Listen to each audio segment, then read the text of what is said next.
It's time now for County-Wide, a special presentation of Yavapai Broadcasting News. Join Paul David and Brad Miller as they talk with our community's leaders, newsmakers, and people in the know.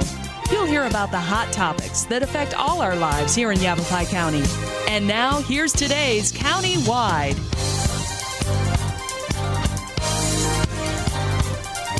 Well, good day, everybody, and welcome to the program. It is County-Wide. Brad Miller with you, and we're happy to welcome into studio a guest that we've chatted with from time to time over the years that we've been doing this, and that is Cottonwood Fire Chief Mike Casson. Hello, sir. Good morning, Brad. How you doing? I'm doing wonderful. Good to have you here. It's good to be here. You're kind of, sort of kicking off some programs that we'll be doing as we head even toward our holiday thing. Can you believe it? Here we are. Christmas is 2 months away. Moving into that, and we're going to talk, I know, holiday time and fire safety and fire hazards boost up when we get that, the winter season itself. Yes. And kitchen issues and things like that. We'll visit on that a little bit today, too. One of the main things, though, that we're going to chat with Chief about today, one of the most valuable ways to train for, I suppose, any fire service is real-life homes, and oftentimes folks in older homes that are going to become vacant, they'll donate those to the fire department, and you'll do some training. We're going to talk about that too in just a moment, and some real interesting things about that. But first, I would be remiss if we did not mention that very recently, Chief, you were inducted into the Arizona Fire Service Hall of Fame. This happened earlier in September, the 2011 Arizona State Fire School, and that was down in the Phoenix Valley, and you are the latest inductee into the Hall of Fame. So we say congratulations. Well, thank you very much. This is so funny. Chief didn't know we were going to mention this on the show. I let him know as the opening music came on. So you've got a very humble nature, and so I know that we caught you off guard and by surprise. But just from what I think most of our listeners know, and certainly what we here at the station know about you, this is well-deserved. Well, thank you very much. And well-earned. How did this come about? Someone made a nomination, I guess? Someone made a nomination to the selection committee. It goes through a selection committee, and then it's forwarded to the state training committee, and then they vote on the memberships. Okay. And this thing's been in place since 1998, and there are currently, with the inductees that we had this year, there's 40 people now in the State Fire Service Hall of Fame. And you're the newest. And I'm one of the newest, yes. That's got to feel great. Yeah. Very humbling, and I'm just kind of overwhelmed by the honor. I can tell.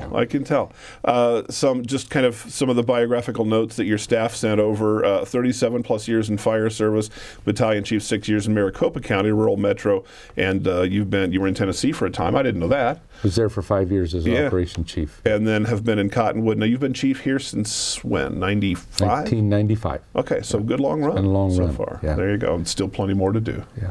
Congratulations, Mike Casson, Hall of Fame. And I might say that without the support of the community, the department, my family, and the people I've worked with around the state, I wouldn't have that honor. Yeah. I mean, I couldn't have done it with that kind of support.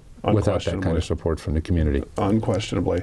Well, let's talk about these, what do you call them, acquired homes? Acquired structures. Acquired structures. Yes, it can be a commercial building. Gotcha. Typically, we wouldn't want to take on a very large structure just because of the logistics and the risk involved in burning a large structure. Yeah. But we prefer to do it in the residential homes more so than the commercial, because that's typically our fire problem in the community. And as a result of tremendous efforts over the last 15, 20 years in fire prevention, in public education, fire safety awareness, and things like that, our rate of structure fire activity has decreased dramatically in the community. Mm-hmm. And as a result of that decrease, the need to do live fire training is more critical to keep our skills up so that we can perform effectively on those fire and safely. Now, you've got the Fire Training Center up there off Mingus Avenue, and that's used all the time. I mean, there's gals up there all the time, it seems, doing something. But and I think anybody thinking about it for a moment can understand this, that there just can't be anything to compare, any kind of training, to actually being in a structure that is similar to, say, homes that you really might be called to at some point.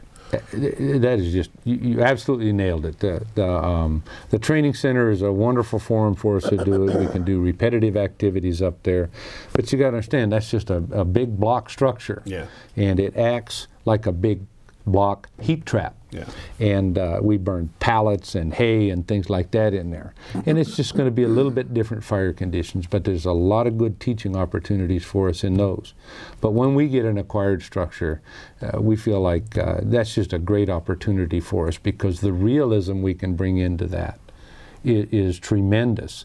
And we invite all of our neighboring fire departments to participate with us, because why? They participate with us when we have fires in the community, just as we do out there. So the more that we can train together, the more effective we can be. And we use those structures in a number of ways. We've got what we call non-destructive use of the buildings. I mean, people can donate that structure for our use, and we'll give it back to them in the same condition that we got it. Oh, is that right? Yeah, absolutely. Okay. We use that for rescue training and firefighter down training and escape training and things like that, where we don't have to do any damage to the structure. Okay. We'll get it, we'll smoke it up, we'll send people in the blind, no visibilities, using the thermal imaging cameras and doing the things that we do, practicing that way. And we've done that. In fact, the old Masonic Lodge, we've used that facility now for 2 or 3 years in that capacity. They donated it for our use. It goes back to them when we're done. Sure. Yeah. There were some homes for years that were really, in kind of a lot of them anyway, were in disrepair up there on Mingus Avenue, West Mingus Avenue. Yes. Kind of sort of toward the hospital in Cottonwood. And I'm thinking, and I know some of those you use for this purpose, isn't that right? Yeah, we burned, I think, 3 or 4 of those. Again, typically what happens is you get a development that things are going to change, and they're going to take down the older structures and build a new community. And it's good for us, because we get not just that non-destructive training, but we get the destructive training where we'll do breaching of walls, we'll do ventilation, cutting holes in roofs, and dropping ceilings and things like that, practicing. And last case scenario is if the conditions are right and we can meet the NFPA standard for live fire burning in the structures, we'll burn them to the ground. And when you do that, then the cost of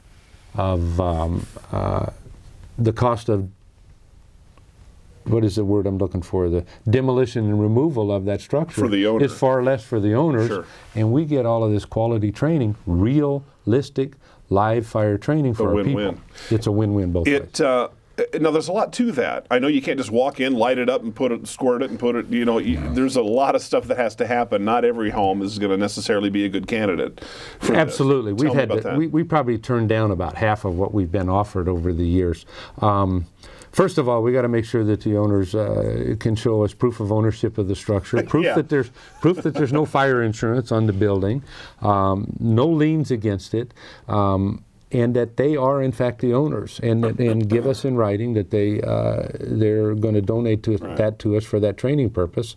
And then within the 2 weeks after we burn the structure, they have to have it cleared off. Right. So they have to have the demolition and removal within 2 weeks. We've got to make sure that we meet all of the safety factors in that building. We can't have toxic carpeting in the structure. We have to go and take the carpeting out of it, the walls. The other thing, we have to get an asbestos certificate from the owner saying that the building has no asbestos in it. So it's unfortunately a pretty complicated process. Takes some time just to get ready. But it saves that property owner a lot of money, and again, it gives us some outstanding training. I want to back up. You said make sure from the owner that there is no fire insurance on the home. Yes. And that's because the guy's not going to claim $180,000 on a house that's worth $18. Exactly. And you burn. Gotcha. Okay. And that'd be something they'd remove if they'd had it or whatever. Correct. To make sure you can get in there safe. Okay. Well, we need to take a break, Chief, so let's go ahead and do that right now. Our guest today is Cottonwood Fire Chief Mike Casson, talking about acquired structures, how important they are, critical really, to adequate training for this department and the others agencies around the Verde Valley and wherever you might be. We'll take a short break. It's Cottonwood Fire Chief Mike Casson on Countywide right after this. If you're looking for a new pet that your family will cherish every day, consider adopting from a shelter. Shelters are the best places to find a new pet. That's where you'll discover healthy, loyal, and loving animals, eager to become a part of your family. A person is the best thing to happen to a shelter pet, so bring home your new buddy today. To find out more, visit theshelterpetproject.org. Hey, honey. What's up, buddy? Honey? I think he's been smoking pot. Call 911. It's okay, Joey. I'm here. Can you hear me, son? I'm right here. Are you with Is he me? breathing? He's not responsive. Hello? Honey, give me a steak knife and a ballpoint pen. What are you now, doing? Stop. I'm gonna do mouth to mouth. No. You know lots of ways to help your child, but do you know what to do if they're using drugs? The partnership at drugfree.org can help.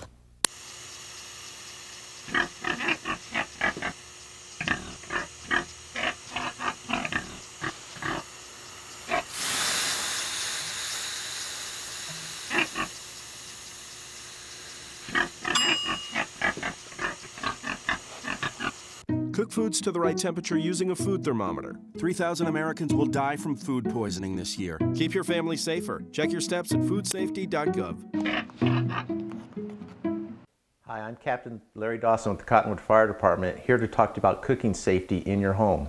When cooking with oil, make sure you have the proper size lid and an oven mitt nearby. If the oil does catch fire, cover the pan with the lid while wearing an oven mitt. Turn off the burner. Never throw water or baking soda on a grease fire.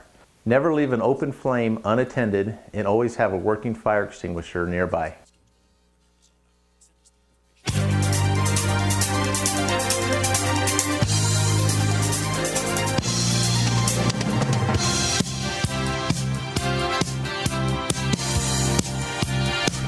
Welcome back to the program. It is Countywide. Cottonwood Fire Chief Mike Casson, our guest today. We're talking about acquired structures, homes, buildings, whatnot, in the area that maybe have had their run as occupied structures and whatnot, and can be donated. I don't know, Chief, you're not the numbers guy on this end of it, but folks, I maybe should talk to their accountant and stuff. There may be some kind of...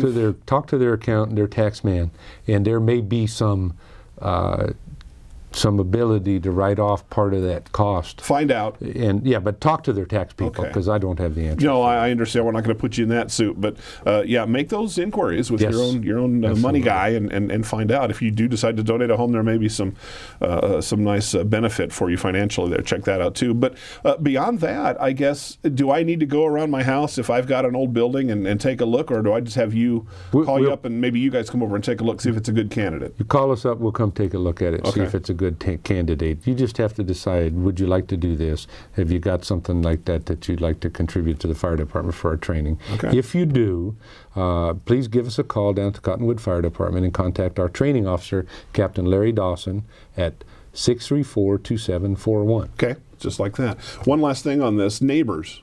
I remember you doing one, I can't remember where it was, but you had neighbors on either side, and they were home, and they were there and living there, and certainly they're going to be concerned when you guys are doing, even with knowledge ahead of time, the house next door is burning. We share that with them and make sure they're fully aware of it, even invite them to let them know when we're going to do it so they can come and watch it and whatnot. With the advancements that we've made with compressed air foam, extinguishing agents and stuff like that, we had an acquired structure over on 14th Street that we burned, that there was a house 2 feet away from the building that we burned. Oh, wow. And no damage to the home. No damage. In fact, the only time I know that we've ever had any damage at all to a neighboring home was a window that cracked on the side adjacent to where we had the fire one time, and we replaced the window for them. But there you go again. It also proves the training and how valuable it is. So in a real world scenario, you know how to protect a home that's only 2 feet away. And we do. We actually have crews assigned, your exposure division, and it's your responsibility to make sure that these trees or this home or this outbuilding or this shed or this heirloom or something doesn't catch fire. And it's good training. Holidays are coming. We started our show talking about that, and there's I don't have the numbers in front of me here, but we know that there are more incidences of home fires and home accidents during holidays than any other time of the year, by far, really. As we record our program here today, Halloween's about a week and a half off. Certainly there's fire safety issues, and sometimes you get that false sense of security. It's kind of like you teach your kids to swim, you don't have to be as cautious around water, and we all know that's not right. But the costumes and whatnot are usually non-flammable, but still. They are today, yeah. Be careful. You still want to be careful with that, and and make sure that they've got something that's visible to people driving up and down the roads. I think the biggest risk to the kids out there is walking on some of these dark streets. Right. And they're wearing costumes that are typically dark. So just make sure that you train those kids that they need to be on the lookout. Yeah, it is very exciting to go door to door and see some of the things at the homes, but they really need to pay attention and be careful out there. And we pass that same pay attention to all drivers that are out there. Those kids are going to be out there. They may dart from one house to the house across the street just like that. You won't even see it happen. Yeah, a lot of them are dressed in dark clothing and whatnot, so just really, really be careful. We haven't, knock on wood, it's been an awfully long time since we've heard about anything bad happening, and we want to keep that streak going.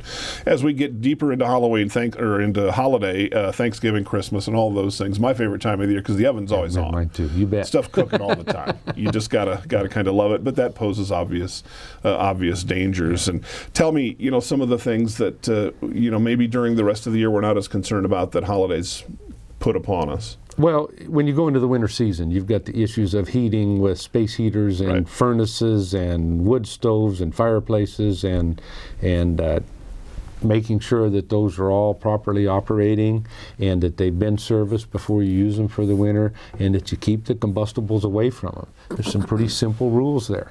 Make sure it's working properly, make sure it's been properly cleaned, and make sure that you don't have combustibles nearby. Yeah. That's really a big factor. The other is the driving situation. We get the freezes out there, we'll get freezes with moisture, and sometimes, like these bridges out here, it just turn into an absolute nightmare. And when you're coming down that hill, be aware that's going to be frozen over there. And you hit that ice as you're going into a curve, you cannot control that car, so approach those things in a slow, careful fashion, and encourage everybody to pay attention to that. We get our winter time. And then you go into the Christmas time with the decorations and the outdoor or the indoor activities that you got going. You got the trees, you got the decorations, the lights, the candles, the ambiance, everything that goes into that. You want to burn the fireplace, and our mind isn't on those safety issues. Right. It's on the holidays and the good feelings of the holidays, and what are we going to do for the holidays, and what money situations are a factor to people with our economy right now. Yeah. And we're paying attention to everything but our safety. And I encourage people to take a moment and think through that part of the stuff as you're doing those things. And I say it's a great time of the year to replace the batteries in your smoke detectors and your carbon monoxide detectors, because the typical nationwide campaign is change your clock, change your batteries. We don't do that. Yeah. When do we use batteries? Typically every Christmas time we're getting something for somebody and it requires batteries. While you're getting the batteries for that, get them for your smoke detectors and your carbon monoxide detectors. Good and time replace to do them. it. We talk about this and we talk about it, and people are out there saying, "Oh, there goes old Mike Casson again, running on about how to be safe." But who knows better than you?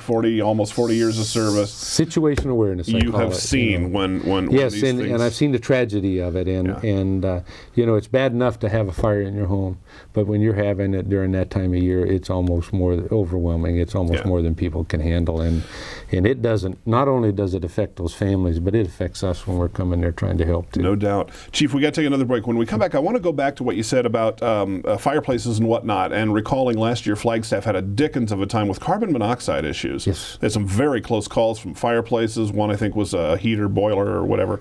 So I want to chat a little more about that when we come back with Mike Casson on Countywide, and we'll do it right after this.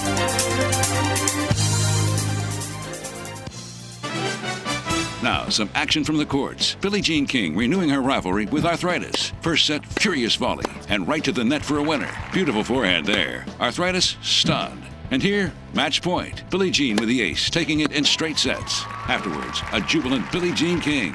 Tennis is a weapon for me with arthritis. There's nothing like it for me to hit a ball, run to the ball, anytime, any court. I'm ready. Let's go. What's your weapon against arthritis? Find out at fightarthritispain.org. Packers. Viking. Packers. Viking. Viking. Red state, blue state, vegan. Carnivore. We come from different places. Uptown. Downtown. Optimist. We come to different conclusions. Half empty. Half full. But when we live united, we create real, lasting change in the building blocks of life. The education, income, and health of our communities, our families, united. even the person next to us. Live united. Real change won't happen without you. So give. advocate, volunteer, Live United. Sign up at liveunited.org.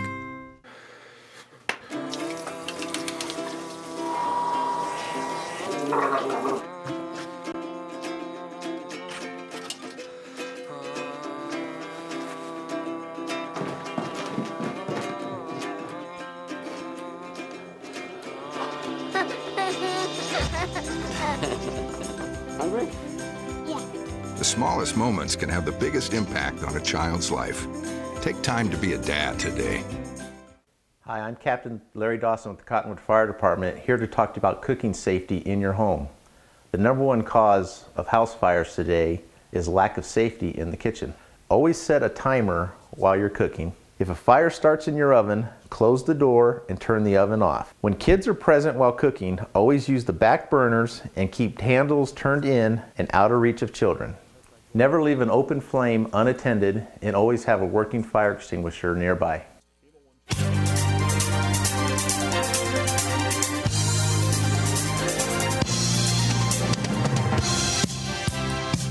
Welcome back to the program. It is Countywide, and our guest today again is Cottonwood Fire Chief Mike Casson. Been doing that since 1995, and again, recent inductee to the Arizona Firefighters Hall of Fame. And again, congratulations, Chief. Final thing, want to come back. Last year, gosh, they had some close calls. A couple of families with fireplaces that there was a problem as they slept overnight. That classic scenario, and one family in particular had carbon monoxide poisoning. Everyone did recover, thank heaven, but it was close, and there were a few stories. A terrible thing. When we talk about fireplaces, I think a lot of times we worry, like what you were talking about earlier, sparks popping out and those kinds of things. But boy, that when the party's over, make sure, how do you make yourself safe overnight as that fire may smolder and whatnot? How do you mitigate that? Well, you've got to first of all, I encourage everybody, if you've got any kind of carbon-based burning or heating devices in your home, you need a CO alarm. You need a CO detector, carbon monoxide detector, and make sure you've got that. Make sure you've got ventilation in the home, even if in those types of situations, leaving a window partially cracked open can make all the difference in the world. And make sure that damper's open when you're using your fireplace. That's obviously the big one, I think, isn't it? In certain situations, if you've got ventilation fans, use those and ventilate out when you're doing burning of those kind of materials and things like that. And just pay attention to the possibility that if you're not getting a good clean burn, that you could have carbon monoxide building up. You were telling me during the break, I want you to share this with the audience. This is fireplaces, wood stoves, anything that burns wood, paper, combustibles. Wood, paper, anything carbon product, wood, paper, fuel of any sort. All Absolutely. of that. Propane, butane, white gas, wood fireplaces, pellet stoves, any of those have the ability to produce carbon monoxide. Gotcha. You're getting the tone. Do you need to go? No, I don't need to go. Okay, I didn't know if you had it. See if I can We've turn that had off. that before where some folks, guests in our emergency service, have had to take off in the middle of the show. That's the nature of the business. Fortunately, that's not one there. That's not one there. Okay, well then tell those guys to hang on. We'll do the show for them again a little bit later on. Okay. Chief, we're just about out of time, I guess. That's all right. Again, a safe and happy holiday for everybody. And just if there's one thing... Situation awareness. Be aware of the dangers that exist in your home during the holiday season and while you're out driving in the community during the adverse winter weather. Keep your eyes and ears open. Yeah. Absolutely. All right. Chief, thank you so much. Good to have you come in as always. Those acquired structures, if you have maybe a home to donate, call the fire department to talk to those folks over there. They'll come out, take a look around, see if you've got a good candidate there, and that might be something you can help some very, very valuable training. Cottonwood Fire Chief Mike Casson, our guest. It's Countywide, and we'll see you next time.